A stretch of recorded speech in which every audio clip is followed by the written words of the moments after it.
رسوله الكريم أما بعد فأعوذ بالله من الشيطان الرجيم بسم الله الرحمن الرحيم إن الله وملائكته يصلون على النبي يا أيها الذين آمنوا صلوا عليه وسلموا تسليما اللهم صل على سيدنا ومولانا محمد طب القلوب ودوائها وعافية الأبدان وشفائها ونور الأبصار وضيائها وعلى آله وصحبه دائما أبدا رب اشرح لي صدري ويسر لي أمري واحلل عقدة من لساني يفقهوا قولي سبحانك لا علم لنا إلا ما علمتنا إنك أنت العليم الحكيم.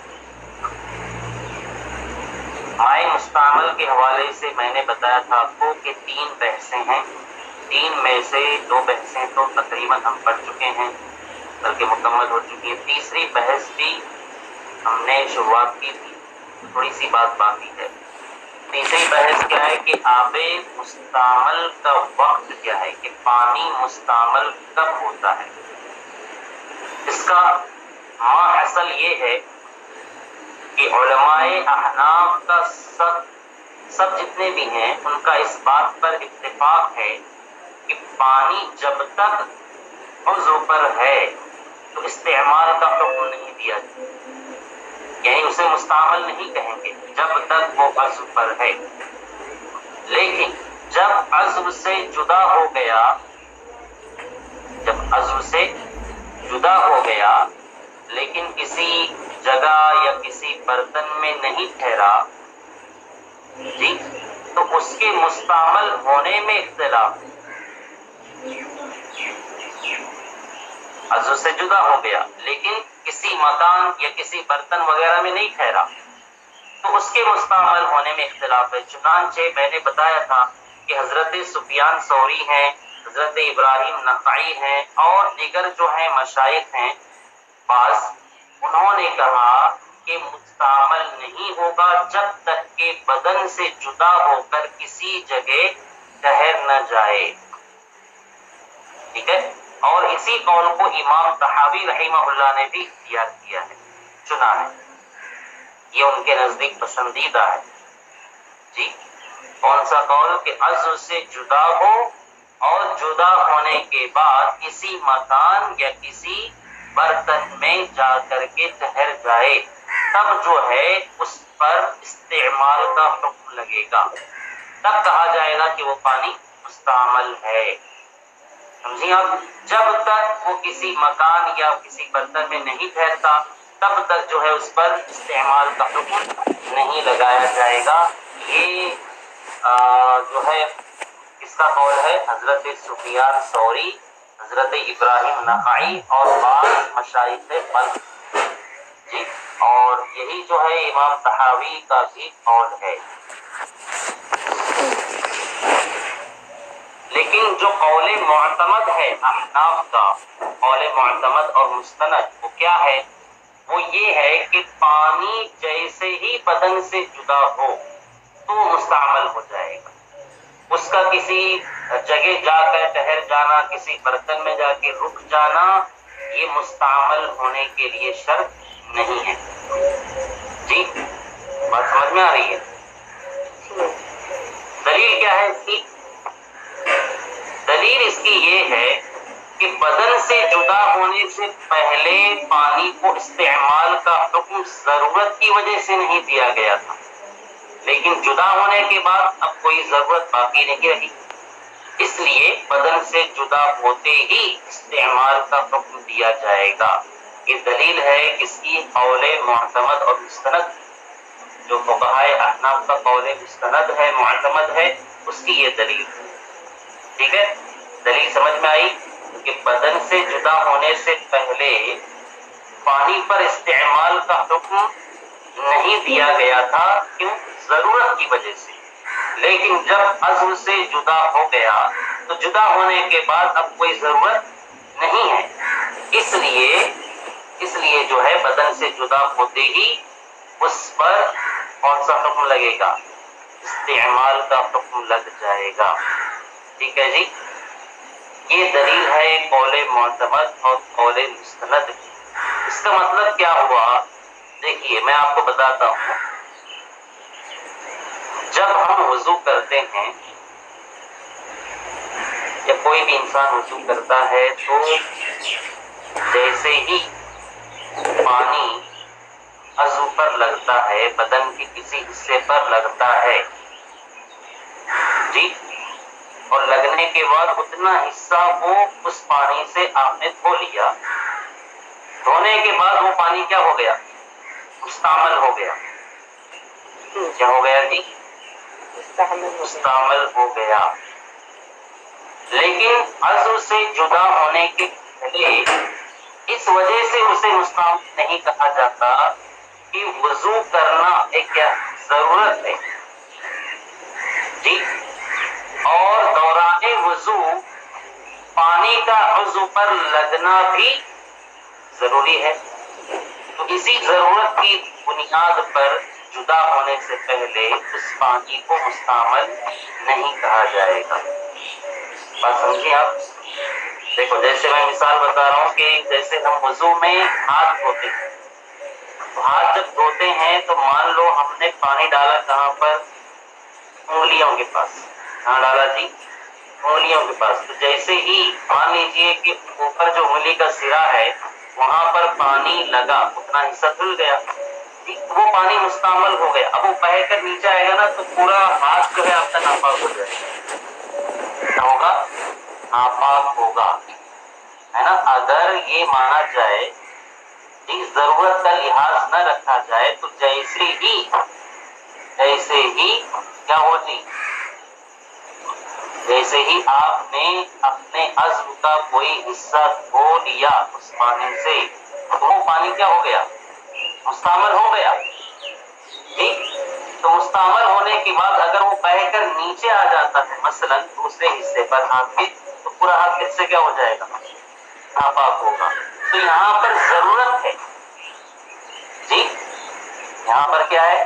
ضرورت ہے۔ اگر ضرورت کا خیال نہ رکھا جائے بلکہ مستعمل ہونے کا حکم لگا دیا جائے پانی پر تو پھر انسان کبھی وضو ہی نہیں ہو پائے گا۔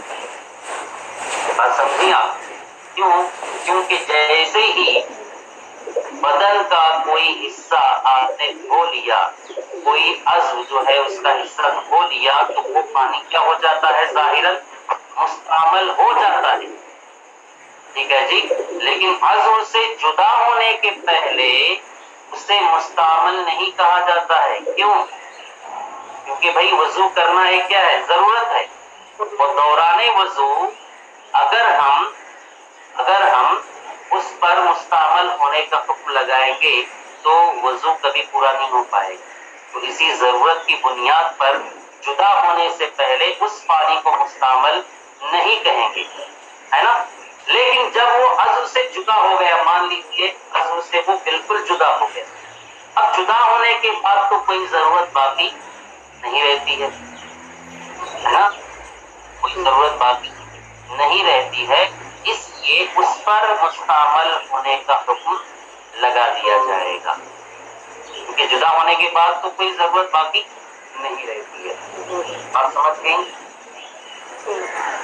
چلیے، تو یہ مسئلہ یہاں پر ختم ہو جاتا ہے۔ مائع مستعمل کے حوالے سے جو 3 بحثیں تھیں، تینوں بحثیں یہاں پر پوری ہو جاتی ہیں۔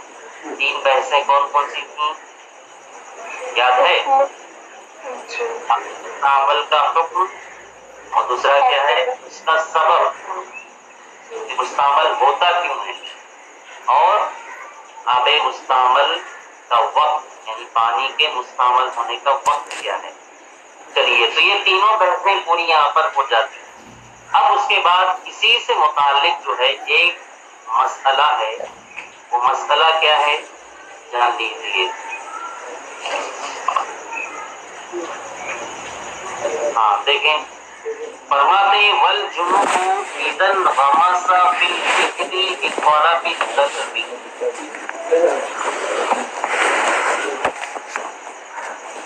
اور جنبی جب غوطہ لگائے کنویں میں، انغمس ینغمس کا معنی کیا ہوتا ہے؟ باب انفعال سے ہے، یہ غوطہ لگانا، ڈوبنا۔ جب جنبی غوطہ لگائے بالبئری کنویں میں لطلب الدلو، اس لیے ڈول نکالنے کے لیے، ڈول تلاش کرنے کے لیے، طلب مانا کیا ہوتا ہے؟ تلاش کرنا، الدلو مانا ڈول۔ تو جب جنبی غوطہ لگائے کنویں میں ڈول نکالنے کے لیے، ڈول تلاش کرنے کے لیے، فعند ابی یوسف رحمہ اللہ تعالی الرجل فی حالہ، تو امام ابو یوسف رحمہ اللہ کے نزدیک وہ شخص اپنے حال پر باقی ہے، لعدم الصبی، اپنے حال پر باقی ہے، یعنی وہ جنبی ہی رہے گا غوطہ لگانے کے باوجود۔ کیوں؟ لعدم الصبی، سب کے نہ پائے جانے کی وجہ سے۔ سب یعنی کیا؟ پانی کا بہانا۔ سب یسب سب مانا کیا ہوتا ہے؟ پانی بہانا ہے نا جی۔ اس لیے کہ بدن پر پانی بہانا نہیں پایا گیا، اس لیے وہ غوطہ لگانے والا شخص اپنے حال پر باقی رہے گا، یعنی جنبی تھا تو اب بھی وہ کیا رہے گا؟ جنبی ہی رہے گا۔ بات سمجھ میں آ رہی ہے جی؟ اچھا، آگے بڑھنے سے پہلے یہ بات آپ ذہن نشین کر لیں کہ جو متن الجنوب کا لفظ آیا ہوا ہے نا، اس سے مراد وہ جنبی ہے جس کے بدن پر نجاست نہ لگی ہو، یاد رکھنا ہے۔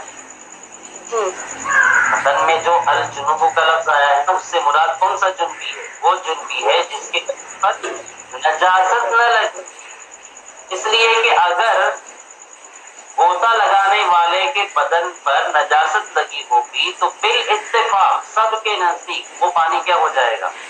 ناپاک ہو جائے گا۔ جی آپ جی، اسی لیے یاد رکھنا ہے کہ متن میں جو الجنوب کا لفظ ہے اس سے مراد وہ جنبی ہے جس کے بدن پر کوئی نجاست نہ لگی ہو۔ بات سمجھی جی؟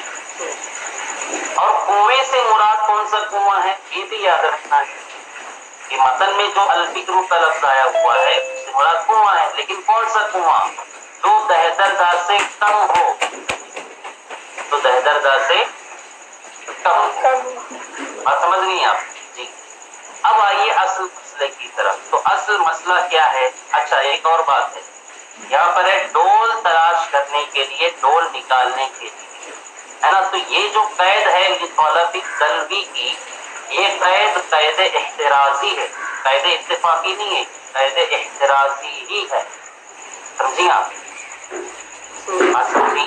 اس لیے کہ اگر کوئی جنبی غسل کرنے کے لیے کنویں میں غوطہ لگائے گا تو پانی کیا ہو جائے گا؟ ناپاک تو ہو ہی جائے گا۔ تو یہ جو قید ہے لطلب الدلو کی، یہ قید اتفاقی نہیں ہے، بلکہ کیا ہے؟ یہ قید احترازی ہی ہے، مطلب وہ ڈول نکالنے ہی کے لیے غوطہ لگایا ہو۔ ہاں جی، سمجھی نا؟ ہاں، غسل کرنے کی نہ لگایا ہو، کیونکہ غسل کرنے کے لیے اگر وہ اس کنویں میں غوطہ لگائے گا تو پانی تو ناپاک سب کے ہے۔ یہ صورت ایسا ہی نہیں جو آگے میں بتاؤں گا آپ کو، ٹھیک ہے؟ چلیے، تو اب دیکھیے کہ صورت مسئلہ کیا ہے۔ صورت مسئلہ یہ ہے کہ اگر کسی جنبی نے ڈول نکالنے کی غرض سے یا ٹھنڈی حاصل کرنے کی غرض سے کنویں میں غوطہ لگایا تو اس کنویں اور جو غوطہ خور ہے اس کی طہارت اور نجاست کے سلسلے میں فقہائے احناف کے مختلف اقوال، ٹھیک ہے جی؟ سب کا اس میں اختلاف ہے۔ چنانچہ جو امام ابو یوسف رحمہ اللہ ہیں ان کا قول یہ ہے کہ جو غوطہ خور ہے وہ اپنی سابقہ حالت پر برقرار رہے گا، یعنی جنبی تھا تو کیا رہے گا؟ غوطہ لگانے کے باوجود جنبی ہی رہے گا، اور پانی بھی اپنی حالت پر برقرار رہے گا، یعنی پانی پہلے پاک تھا، اب بھی غوطہ لگانے کے باوجود، جنبی کے غوطہ لگانے کے باوجود وہ پانی کیا رہے گا؟ رہے گا، پاک ہی رہے گا۔ سمجھے آپ؟ یہ کس کا قول ہے؟ امام ابو یوسف رحمہ اللہ کا قول ہے۔ تو غوطہ لگانے سے نہ تو جو غوطہ خور ہے اس کے اندر طہارت پیدا ہوئی، اور نہ ہی جو ہے پانی پر کچھ فرق پڑا. جی پانی پہلے سے پاک تھا تو اب بھی وہ کیا ہے؟ پاک ہی ہے. ٹھیک. اچھا جنبی سے میں نے بتا دیا. جنبی سے کون جنبی مراد ہے؟ جس کے بدن پر نجاست حقیقی نہ لگی ہو. ٹھیک ہے نا جی. ہاں اچھا چلیے. تو امام ابو یوسف رحمہ اللہ کا قول کیا ہے یہ تو آپ نے سن لیا. کیا قول ہے؟ کہ جو غوطہ خور ہے وہ بھی اپنی سابقہ حالت پر برقرار رہے گا، یعنی جنبی تھا تو جنبی رہے گا، اور پانی بھی اپنی پہلی حالت پر برقرار رہے گا، یعنی پانی پہلے پاک تھا تو اب بھی کیا رہے گا؟ پاک ہی رہے گا. اس کی طہارت پر کوئی آنچ نہیں آئے گی. اچھا امام محمد رحمہ اللہ کی یہاں کیا کہنا ہے؟ تو امام محمد رحمہ اللہ کے یہاں جو غوطہ خور ہے وہ بھی پاک ہے اور پانی بھی پاک ہے. غوطہ خور بھی پاک ہوگا اور پانی بھی کیا ہے؟ پاک ہے. امام محمد کا قول ہے. اچھا امام اعظم ابو حنیفہ رحمہ اللہ اس سلسلے میں کیا فرماتے ہیں؟ تو دیکھیے امام اعظم ابو حنیفہ سے اس سلسلے میں دو روایتیں منقول ہیں. دو روایتیں منقول ہیں. پہلی کیا کہ غوطہ خور اور پانی دونوں ناپاک ہیں. غوطہ خور اور پانی دونوں کیا ہیں؟ ناپاک ہیں. اور دوسری روایت کیا منقول ہے کہ غوطہ خور پاک ہے، پانی ناپاک ہے. جی غوطہ خور جو ہے وہ پاک ہے اور پانی کیا ہے؟ ناپاک ہے. چلیے تو یہ تمام اقوال میں نے آپ کو بتا دیے. جی کہ اگر کسی جنبی نے ڈول نکالنے کی غرض سے یا ٹھنڈک حاصل کرنے کی غرض سے کنویں میں غوطہ زنی کی، غوطہ لگایا، تو اس کنویں اور جو غوطہ خور ہے ان کی طہارت اور نجاست کے سلسلے میں فقہائے احناف کے مختلف اقوال ہیں، آراء مختلف ہیں.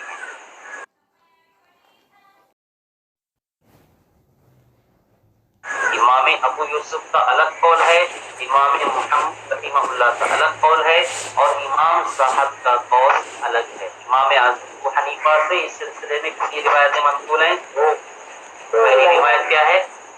خور اور پانی دونوں ناپاک. دوسری روایت کیا ہے کہ غوطہ پاک ہے اور پانی ناپاک ہے. ٹھیک ہے.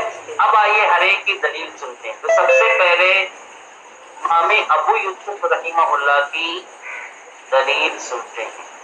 کس کی دلیل؟ امام ابو یوسف رحمہ اللہ کی دلیل. تو امام ابو یوسف رحمہ اللہ کی دلیل یہ ہے کہ بدن پر پانی بہانا یہ فرض ثابت کرنے کے لیے کیا ہے؟ شرط. فرض ثابت کرنے کے لیے بدن پر پانی بہانا کیا ہے؟ شرط ہے. کس کے نزدیک؟ امام ابو یوسف کے. یعنی اگر کوئی جنبی ہے تو اگر اس کو اپنا فرض ثابت کرنا ہے، جنابت سے باہر آنا ہے، تو کیا کرنا ہوگا؟ پانی کو بہانا ہوگا. یہ شرط ہے ان کے نزدیک. فرض کو ثابت کرنے کے لیے پانی بہانا کیا ہے؟ شرط ہے. وہ یہاں پر نہیں پایا گیا، اس لیے اس جنبی کا فرض جو ہے وہ ثابت نہیں ہوا. اور جب فرض ثابت نہیں ہوا تو وہ جو جنبی ہے اپنی حالت پر برقرار رہے گا، یعنی جنبی تھا تو اب بھی کیا رہے گا؟ جنبی ہی رہے گا. اچھا اور پانی انہوں نے کیا کہا تھا کہ پانی کیا ہو جائے گا؟ پانی کیا رہے گا؟ پاک ہی رہے گا. پاک رہے گا. پانی اس لیے پاک ہے امام ابو یوسف رحمہ اللہ کے نزدیک پانی کے مستعمل ہونے کے کتنے سبب ہیں؟ دو سبب. کتنے سبب ہیں ان کے نزدیک پانی کے مستعمل ہونے؟ پیچھے پڑھا تھا نا آپ نے، دو سبب ہے نا جی. کیا؟ ایک تو ازالہ حدث اور دوسری کیا ہے؟ نیت غسل. ہاں ان کے علاوہ اور کوئی سبب تو ہے نہیں جی. تو یہاں پر دونوں سبب نہیں پائے گئے. حدث دور کرنے کی بھی نیت نہیں پائی گئی اور نیت قربت بھی نہیں پائی گئی جی. اور ان کے علاوہ تو کوئی اور سبب ہے نہیں ان کے نزدیک. تو جب دونوں سبب نہیں پائے گئے تو پانی مستعمل نہیں ہوگا بلکہ اپنی سابقہ حالت پر کیا رہے گا؟ پاک ہی رہے گا. سمجھ گئی؟ تو یہ دلیل تھی کس کی؟ امام ابو یوسف رحمہ اللہ. اچھا اب آئیے امام محمد رحمہ اللہ کی دلیل کیا ہے وہ سنتے. امام محمد رحمہ اللہ کی دلیل یہ ہے کہ پانی بہانا یہ فرض ثابت کرنے کے لیے شرط نہیں ہے. امام ابو یوسف نے کیا فرمایا تھا کہ فرض ثابت کرنے کے لیے پانی بہانا کیا ہے؟ شرط ہے. لیکن امام محمد رحمہ اللہ کیا فرماتے ہیں کہ پانی بہانا یہ فرض ثابت کرنے کے لیے شرط نہیں ہے. لہذا بغیر پانی بہائے صرف غوطہ لگانے سے اس کا فرض جنابت جو ہے وہ کیا ہو جائے گا؟ ثابت ہو جائے گا. اور وہ جنبی کیا ہو جائے گا؟ پاک ہو جائے گا. سمجھ گئی آپ؟ جی. اور پانی بھی پاک ہے نا ان کے نزدیک. پانی کیوں پاک ہے؟ پانی اس وجہ سے پاک ہے کہ اس نے قربت اور ثواب کی نیت نہیں کی. اس نے قربت اور ثواب کی نیت نہیں کی. حالانکہ امام محمد رحمہ اللہ کے نزدیک پانی مستعمل کب ہوتا ہے؟ صرف نیت قربت سے ہے نا جی. بغیر نیت قربت کے ان کے نزدیک پانی مستعمل نہیں ہوتا ہے. تو اس نے نیت قربت تو کی نہیں اس لیے وہ پانی مستعمل نہیں ہوا. یعنی وہ پانی اپنی حالت پر کیا ہے؟ پاک ہی رہے گا. سمجھ گئی؟ چلیے تو یہ دلیل تھی کس کی؟ امام محمد رحمہ اللہ کی. اب آئیے امام اعظم ابو حنیفہ ہے نا، آپ کی دلیل کیا ہے؟ اچھا سب سے پہلے یہ بتائیں کہ امام اعظم ابو حنیفہ اس سلسلے میں کیا فرماتے ہیں؟ آپ سے دو روایتیں منقول ہے نا، یاد ہے نا؟ جی ایک میں غوطہ لگانے والا اور پانی دونوں ناپاک ہے، اور دوسرے میں غوطہ لگانے والا پاک ہے، پانی ناپاک. ہاں چلیے تو امام اعظم ابو حنیفہ رحمہ اللہ کی دلیل کیا ہے؟ دلیل یہ ہے کہ پانی ناپاک ہو جائے گا. کیوں ناپاک ہوگا؟ اس وجہ سے ناپاک ہوگا کہ اس جنبی کے بعض اعضاء جب پانی سے ملے تو ان بعض اعضاء سے فرض جنابت جو تھا وہ کیا ہو گیا؟ ثابت ہو گیا. اور اس کی وجہ سے وہ پانی کیا ہو گیا؟ مستعمل ہو گیا. جی سمجھی آپ؟ نہیں سمجھی؟ نہیں. جب جنبی نے غوطہ لگایا نا تو جنبی کے بعض اعضاء کس سے ملے؟ پانی سے ملے. ہاں بعض اعضاء جب پانی سے ملے تو ان بعض اعضاء سے جو فرض جنابت تھا وہ کیا ہو گیا؟ ثابت ہو گیا. اس کی وجہ سے پانی کیا ہو گیا؟ مستعمل ہو گیا، یعنی ناپاک ہو گیا. سمجھ گئی آپ؟ جی. اور مرد بھی ناپاک ہے نا ان کے یہاں، جنبی بھی ناپاک ہی رہے گا. کیوں؟ جی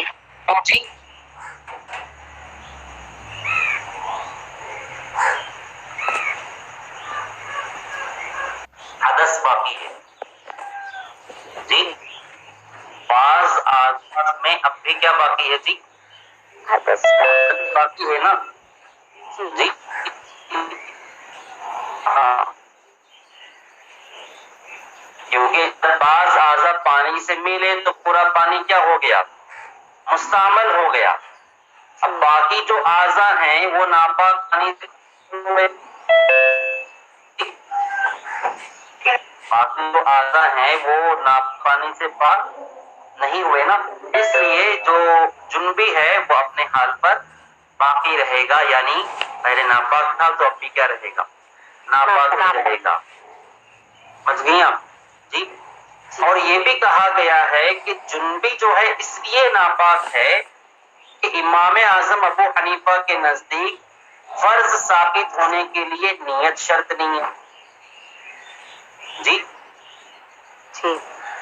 فرض ثابت ہونے کے لیے نیت شرط نہیں ہے. لہذا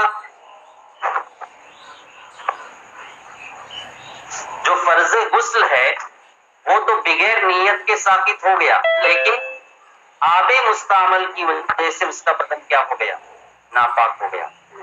یہ بھی کہا گیا ہے جی، یہ بھی کہا گیا ہے کہ مرد جو ناپاک ہے یعنی جنبی اپنی حالت پر برقرار ہے تو اس کی وجہ کیا ہے؟ اس کی وجہ یہ بھی بتائی گئی ہے کہ امام اعظم ابو حنیفہ کے نزدیک فرض ثابت ہونے کے لیے نیت شرط نہیں ہے. نہیں تو بغیر نیت کے فرض غسل تو ثابت ہو گیا، لیکن وہ پانی کیا ہو گیا؟ مستعمل ہوا نا جی. تو اس آب مستعمل کی وجہ سے اس کا بدن کیا ہو گیا؟ پھر سے ناپاک ہو گیا. سمجھ گئی؟ چلیے، یہ پہلی جو روایت تھی اس کی دلیل میں نے بتا دیا آپ کو کہ مرد بھی ناپاک اور پانی بھی ناپاک.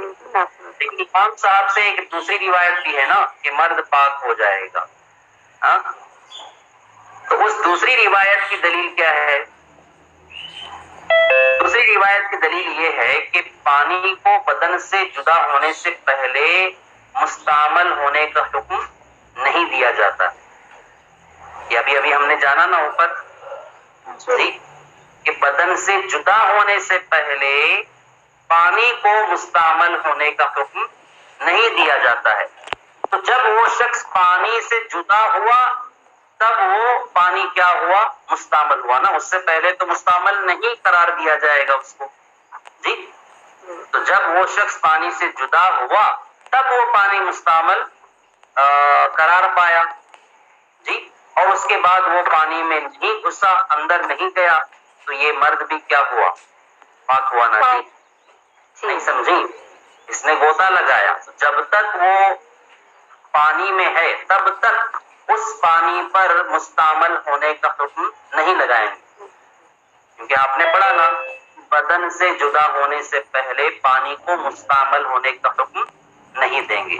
ٹھیک ہے، تو تب تک مستعمل ہونے کا حکم نہیں دیں گے. اب وہ جدا ہو گیا پانی سے اور اس نے دوبارہ پانی میں غوطہ نہیں لگایا، پانی میں وہ نہیں گیا دوبارہ، تو وہ شخص کیا ہو گیا جی؟ پاک ہو گیا نا. ہاں سمجھ گئی؟ چلیے، تو یہ دوسری روایت کی دلیل تھی. ہاں، اور صاحب ہدایہ نے آگے یہ بھی فرمایا ہے آخر میں کہ یہ جو روایت ہے کون سی؟ دوسری والی روایت، یہ امام اعظم ابو حنیفہ کے اصول سے زیادہ مناسبت رکھتی ہے. اس لیے یہ جو روایت ہے نا یہ راجح ہو. کون سی؟ دوسری والی روایت، کیونکہ امام اعظم ابو حنیفہ کے جو اصول ہیں جو آپ نے بنائے ہیں ان اصول سے زیادہ یہ مناسبت رکھتی ہے. کون سی والی روایت؟ دوسری والی روایت. ٹھیک ہے، اس لیے کون سی روایت راجح ہوگی؟ دوسری روایت راجح ہوگی. چلیے ٹھیک ہے، ترجمہ دیکھ لیجئے.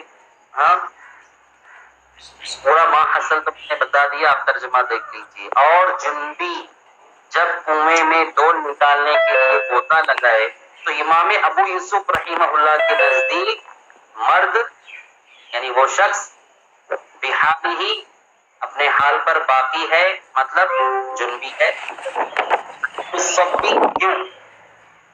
پانی کے نہ بہانے کی وجہ سے، پانی کے بہانے کی وجہ سے ہے نا جی.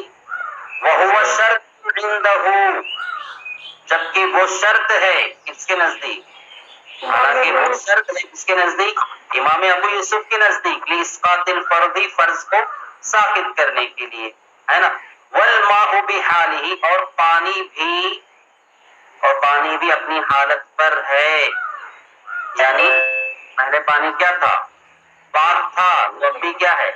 پاک ہی ہے. کیوں؟ لِعَدَمِ الْأَمْرَيْنِ، دونوں باتوں کے نہ پائے جانے کی وجہ سے. کون سی دو باتیں؟ پانی مستعمل نیت قربت اور کیا حدث، حدث، دونوں نہیں پائے گی نا یہاں پر. تو دونوں باتیں نہ پائی جانے کی وجہ سے پانی اپنی حالت پر کیا ہے؟ باقی رہے گا. یعنی پاک تھا تو اب بھی کیا ہے؟ پاک ہی رہے گا. ٹھیک، اچھا. وعند محمد رحمہ اللہ تعالی کلاہما طاہران، اور امام محمد رحمہ اللہ کے نزدیک دونوں پاک ہیں. کون؟ انسان بھی، وہ جنبی بھی، اور کون؟ پانی بھی. دونوں پاک ہیں. ہاں جی، کیوں دونوں پاک؟ الرجل لعدم اشتراط الصب، آدمی تو اس لیے پاک ہے کیونکہ ان کے نزدیک پانی کا بہانا یہ کیا ہے؟ شرط نہیں۔ سمجھیے آپ، انسان تو اس وجہ سے پاک ہے کہ ان کے یہاں پانی بہانا شرط نہیں ہے، ٹھیک۔ اچھا، والماء لعدم نیت القربت، اور پانی کیوں پاک ہے؟ قربت کی نیت نہ ہونے کی وجہ سے پانی کیا ہے؟ پاک ہے، کیونکہ ان کے نزدیک پانی صرف مستعمل کب ہوتا ہے؟ نیت قربت کی وجہ سے۔ تو یہاں پر نیت قربت نہیں پائی گئی، تو اس لیے پانی بھی کیا ہے؟ پاک ہے۔ سمجھ گئی؟ اچھا، اس کے بعد آگے دیکھیں، وعند ابی حنیفہ رحمہ اللہ تعالی کلاہما نجسان، اور امام اعظم ابو حنیفہ کے نزدیک دونوں کے دونوں کیا ہیں؟ ناپاک، یعنی غوطہ زن بھی اور پانی دونوں ناپاک۔ کیوں؟ الماء، پانی، پانی کیوں ناپاک ہے؟ لإثبات الفرض عن البعض بأول الملاقات، پانی تو اس وجہ سے ناپاک ہے کہ اول ملاقات میں بعض اعضاء سے فرض کیا ہو گیا؟ ساقط ہو گیا۔ جی سمجھیے آپ، پانی کیوں ناپاک ہے؟ پانی ناپاک ہے اول ملاقات میں بعض اعضاء سے فرض کے ساقط ہو جانے کی وجہ سے۔ والرجل، اور آدمی کیوں ناپاک ہے؟ لبقاء الحدث فی بقیت الاعضاء، اس کے بقیہ اعضاء میں حدث کے باقی رہنے کی وجہ سے، کیونکہ بعض سے حدث زائل ہوا نا، بعض اعضاء میں اب بھی کیا ہے؟ حدث باقی ہے۔ کہتے ہیں والرجل، اور آدمی، آدمی کیوں ناپاک ہے؟ لبقاء الحدث فی بقیت الاعضاء، اس کے باقی اعضاء میں حدث کے باقی رہ جانے کی وجہ سے۔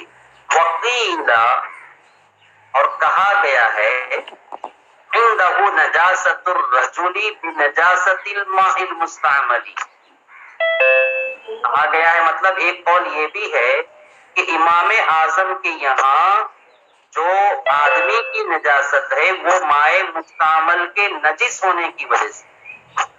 سمجھی آپ؟ نہیں سمجھی؟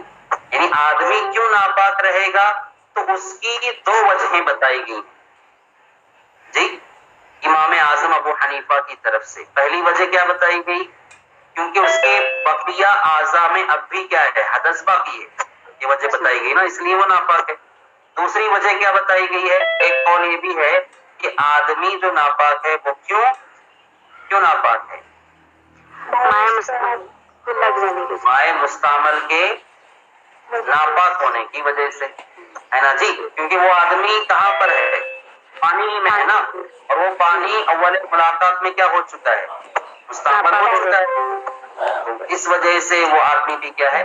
ناپاک، یہ کہا گیا ہے، ٹھیک۔ اچھا، وعنہ کیا معنی ہے؟ اور انہی سے ایک روایت اور بھی ہے، دوسری روایت امام اعظم سے، جی کیا ہے وہ دوسری روایت؟ فرماتے ان الرجل طاہر، کہ یہ شخص جو ہے پاک ہے۔ کون شخص؟ بڑی جنبی، کیا ہے جی؟ پاک ہے، پاک ہے، کیوں؟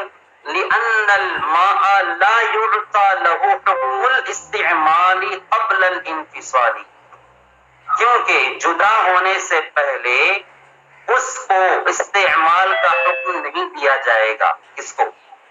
پانی کو، اس لیے کہ پانی کو جدا ہونے سے پہلے مستعمل ہونے کا حکم نہیں دیا جائے گا، ہے نا، تو اس لیے جو ہے آدمی کیا ہے؟ پاک ہے، کیونکہ جب وہ پانی سے جدا ہوگا جی تب وہ پانی کیا ہوگا؟ مستعمل ہوگا نا، اس سے پہلے تو مستعمل ہونے کا حکم نہیں دیا جائے گا، اس لیے وہ آدمی کیا ہے؟ پاک ہے۔ ہاں، لیکن اگر وہ دوبارہ اس میں چلا جائے گا تو تب ناپاک ہو جائے گا۔ ہاں چلیے، وہو اوفق الروایات عنہ، اور یہ روایت امام اعظم سے مروی تمام روایات میں سب سے زیادہ اوفق ہے، موافق ہے، مطلب امام اعظم ابو حنیفہ کے اصول سے زیادہ مناسبت رکھتی ہے والی روایت، یہ دوسری والی روایت ہے نا. اسی لیے صاحب ہدایت فرماتے ہیں وَهُوَ أَوْفَقُ الرِّوَایَاتِ عَنْهُ، اور یہ جو روایت ہے زیادہ موافق ہے،